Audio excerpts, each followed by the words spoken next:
That did not go well.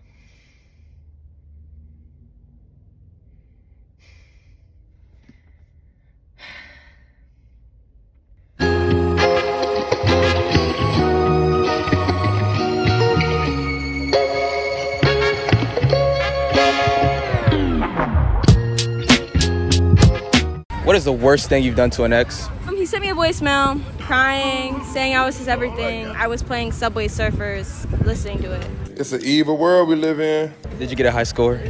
I did. It was a long voicemail. See, I sound like a terrible person. You've been that.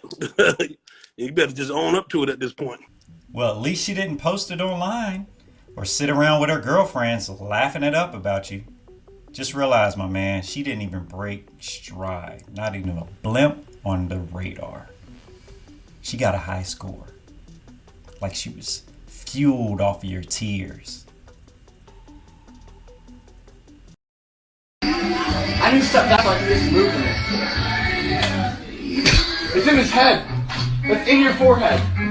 What is the worst date you've been on? We went bowling. I paid for everything, including the drinks and the bowling. That's awesome. And then, while we're sitting there, and he's scrolling, getting as I'm sitting there, and then asked me to go back to the hotel room, and then he had a millimeter Peter. Receiving nudes while you're on a date is diabolical.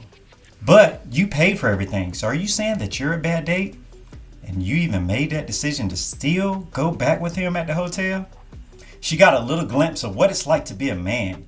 Take someone on a date, pay for everything, they're still on the phone. But I see she sides with Denzel on this one. I'm leaving here with something. You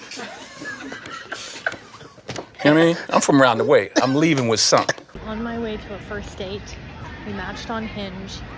I know nothing besides he's good looking and Christian. This is what I'm wearing. And I'm very excited. I'm actually not nervous.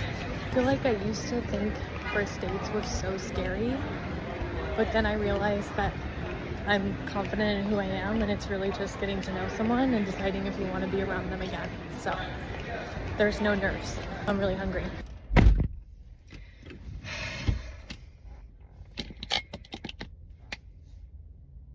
And here we go. That did not go well.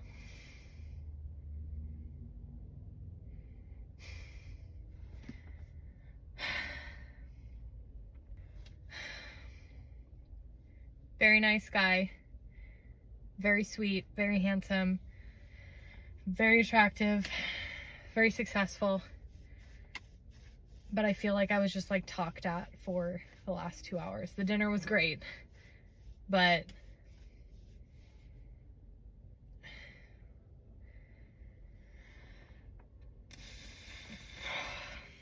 I was just like talked at.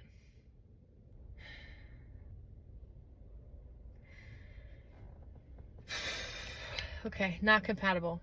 On to the next. Okay. Well, then we have nothing more to talk about. Cut him off sexually and see what happens. You do think he's going to come back? No, never. Because that's all he wants. If your ex wants to come back and be your friend forever with no strings, no sex, then great. But I highly doubt that they will ever be back for just friendship. Okay? It's, some people can be friends later on in life, but not right away.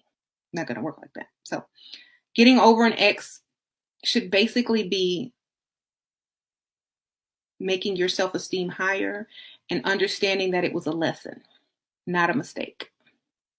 And who cares if they follow you on social media? Good, let them see.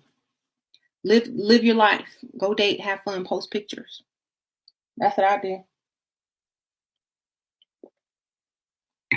I might even use Photoshop. Look where I am in Paris. Yeah. Just because I knew they were watching, but I would be in Paris with another man. Be like, hey, my new boo.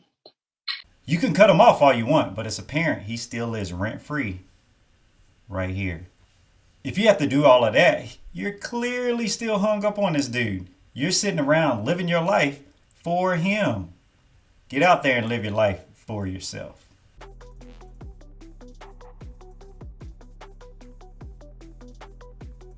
Your odds of finding that woman are about the same as the women looking for the man who's tall, handsome, rich, and won't cheat on her. Slim.